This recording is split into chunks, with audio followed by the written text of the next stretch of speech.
C'est cette semaine que le gouvernement espagnol doit adopter des mesures drastiques pour reprendre le contrôle de la Catalogne qui menace de faire récession, même si pour l'heure le gouvernement catalan, lui, se garde prudemment d'évoquer l'indépendance. Parmi les mesures envisagées par Madrid figure la mise sous tutelle du Parlement catalan et la destitution du président de la Catalogne, une destitution qui doit encore être approuvée par le Sénat d'ici la fin de la semaine.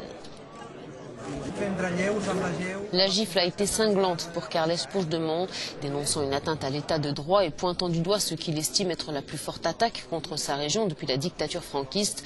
Il a demandé que les parlementaires catalans se réunissent pour décider de la réponse à apporter au gouvernement conservateur de Mariano Rajoy.